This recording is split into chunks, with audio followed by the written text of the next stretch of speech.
ನಮಸ್ಕಾರ ಸ್ನೇಹಿತರೆ, Kannada jobs corner YouTube ಚಾನೆಲ್ಗೆ ಎಲ್ಲರಿಗೂ ಸ್ವಾಗತ. ಮೆಸ್ಕಾಂನಲ್ಲಿ ವಿವಿಧ ಹುದ್ದೆಗಳ ನೇಮಕಾತಿಗೆ ಸಂಬಂಧಪಟ್ಟಂತೆ ಅರ್ಜಿಗಳನ್ನು ಆಹ್ವಾನಿಸಲಾಗಿರುವಂತದ್ದು. ಇನ್ನು ಯಾವ್ಯಾವ ಹುದ್ದೆಗಳಿವೆ, ಎಷ್ಟೆಷ್ಟು ಹುದ್ದೆಗಳು ಖಾಲಿ ಇರುವಂತದ್ದು, ಏಜ್ ಲಿಮಿಟ್, ಎಜುಕೇಶನಲ್ ಕ್ವಾಲಿಫಿಕೇಶನ್ ಹಾಗೂ ಸೆಲೆಕ್ಷನ್ ಪ್ರೊಸೀಜರ್ ಬಗ್ಗೆ ಈ ಒಂದು ವಿಡಿಯೋದಲ್ಲಿ ಮುಂದೆ ನೋಡ್ತಾ ಹೋಗೋಣ. ನಮ್ಮ ಚಾನೆಲ್ ಅನ್ನು ಯಾರಾದ್ರೂ ಹೊಸದಾಗಿ ನೋಡ್ತಾ ಇದ್ರೆ ಸಬ್ಸ್ಕ್ರೈಬ್ ಮಾಡಿ ಹಾಗೂ ಪಕ್ಕದಲ್ಲೇ ಇರುವಂತಹ ಬೆಲ್ ಬಟನ್ ಅನ್ನು ಕ್ಲಿಕ್ ಮಾಡಿ. ಮೆಸ್ಕಾಂನಲ್ಲಿ ಅಪ್ರೆಂಟಿಸ್ಶಿಪ್ ಹುದ್ದೆಗಳ ಒಂದು ನೇಮಕಾತಿಗೆ ಸಂಬಂಧಪಟ್ಟಂತೆ ಅರ್ಜಿಗಳನ್ನು ಆಹ್ವಾನಿಸಲಾಗಿರುವಂತದ್ದು. ಇನ್ನು ಈ ಒಂದು ಅಪ್ರೆಂಟಿಸ್ಶಿಪ್ಗೆ ಪದವಿ ಎಂಜಿನಿಯರಿಂಗ್ ಹಾಗೂ ಡಿಪ್ಲೊಮಾ ಎಂಜಿನಿಯರಿಂಗ್ ಅನ್ನ ಮುಗಿಸಿರುವಂತಹ ಅಭ್ಯರ್ಥಿಗಳು ಅರ್ಜಿಗಳನ್ನ ಸಲ್ಲಿಸಬಹುದಾಗಿರುವಂತದ್ದು. ಹಾಗೂ 2021ರಿಂದ 2025 ಒಳಗೆ ಪಾಸ್ಡ್ ಔಟ್ ಆದಂತಹ ಅಭ್ಯರ್ಥಿಗಳು ಮಾತ್ರ ಈ ಒಂದು ಅಪ್ರೆಂಟಿಸ್ಶಿಪ್ಗೆ ಅರ್ಜಿಗಳನ್ನ ಸಲ್ಲಿಸಬಹುದಾಗಿರುವಂತದ್ದು. ಹಾಗೂ ಯಾವ್ಯಾವ ವಿಭಾಗಗಳಲ್ಲಿ ಎಷ್ಟೆಷ್ಟು ಅಪ್ರೆಂಟಿಸ್ ಹುದ್ದೆಗಳು ಖಾಲಿ ಇದೆ ಅಂತ ನೋಡ್ತಾ ಹೋಗೋದಾದ್ರೆ, ಕೊನೆಯದಾಗಿ ಎಂಜಿನಿಯರಿಂಗ್ ಅನ್ನ ಮಾಡಿರುವಂತಹ ಅಭ್ಯರ್ಥಿಗಳಿಗೆ ನೋಡ್ತಾ ಹೋಗೋದಾದ್ರೆ, ಇಲೆಕ್ಟ್ರಿಕಲ್ ಹಾಗೂ ಇಲೆಕ್ಟ್ರಾನಿಕ್ಸ್ ಎಂಜಿನಿಯರಿಂಗ್ ಅನ್ನ ಮಾಡಿರುವಂತಹ ಅಭ್ಯರ್ಥಿಗಳು ಈ ಒಂದು ಅಪ್ರೆಂಟಿಸ್ಶಿಪ್ಗೆ ಅರ್ಜಿಯನ್ನ ಸಲ್ಲಿಸಬಹುದು. ಒಟ್ಟು 70 ಸೀಟ್ಗಳು ಖಾಲಿ ಇರುವಂತದ್ದು.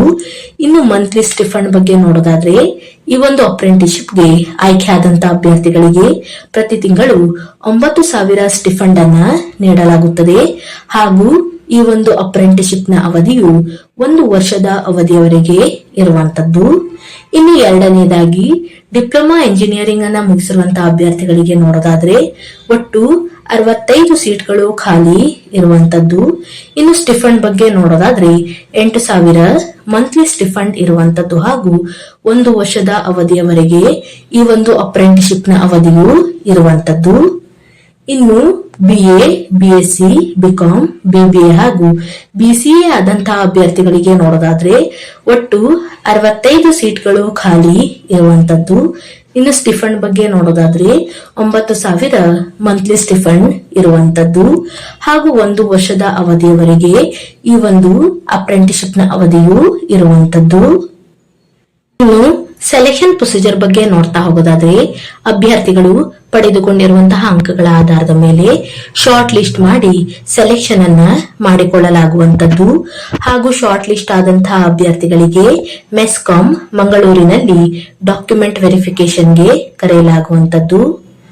ಹಾಗೂ ಅರ್ಜಿಯನ್ನು ಸಲ್ಲಿಸುವಂತಹ ವಿಧಾನದ ಬಗ್ಗೆಯೂ ಸಹ ಇಲ್ಲಿ ನೋಟಿಫಿಕೇಶನ್ ಅಲ್ಲಿ ರಿಜಿಸ್ಟ್ರೇಷನ್ ಪ್ರೊಸೀಜರ್ ಬಗ್ಗೆ ಎಲ್ಲಾ ಮಾಹಿತಿಯನ್ನ ಡೀಟೇಲ್ ಆಗಿ ನೀಡಲಾಗಿರುವಂತದ್ದು. ಇನ್ನು ಅರ್ಜಿಯನ್ನ ಸಲ್ಲಿಸಲು ಪ್ರಾರಂಭ ದಿನಾಂಕವನ್ನ ನೋಡೋದಾದ್ರೆ 30/1/2026ರಿಂದ 24/2/2026 ಒಳಗೆ ಅಭ್ಯರ್ಥಿಗಳು ಅರ್ಜಿಯನ್ನು ಸಲ್ಲಿಸಬಹುದು. ಹಾಗೂ ಶಾರ್ಟ್ ಲಿಸ್ಟ್ ಆದಂತಹ ಅಭ್ಯರ್ಥಿಗಳ ಲಿಸ್ಟ್ ಅನ್ನ ಮಾರ್ಚ್ 6ರಂದು ಪ್ರಕಟಿಸಲಾಗುವಂತದ್ದು. ಹಾಗೂ ಅಭ್ಯರ್ಥಿಗಳಿಗೆ ಮಾರ್ಚ್ 17 ಹಾಗೂ 18ರಂದು ಡಾಕ್ಯುಮೆಂಟ್ ವೆರಿಫಿಕೇಶನ್ಗೆ ಮಂಗಳೂರಿನಲ್ಲಿ ಕರೆಯಲಾಗುತ್ತದೆ. ಆಸಕ್ತ ಮತ್ತು ಅರ್ಹ ಅಭ್ಯರ್ಥಿಗಳು ಈ ಒಂದು ಅಪ್ರೆಂಟಿಸ್ಶಿಪ್ಗೆ ಅರ್ಜಿಯನ್ನು ಸಲ್ಲಿಸಬಹುದು. ಇವಿಷ್ಟು ಮೆಸ್ಕಾಂನಲ್ಲಿ ಕರೆಯಲಾದಂತಹ ವಿವಿಧ ಅಪ್ರೆಂಟಿಸ್ಶಿಪ್ ಹುದ್ದೆಗಳ ಒಂದು ನೇಮಕಾತಿಗೆ ಸಂಬಂಧಪಟ್ಟಂತಹ ಮಾಹಿತಿಯಾಗಿರುತ್ತದೆ. ಈ ಒಂದು ವಿಡಿಯೋ ನಿಮಗೆ ಇಷ್ಟವಾಗಿದ್ದಲ್ಲಿ ಒಂದು ಲೈಕ್ ಮಾಡಿ, ಶೇರ್ ಮಾಡಿ ಹಾಗೂ ಸಬ್ಸ್ಕ್ರೈಬ್ ಮಾಡಿ.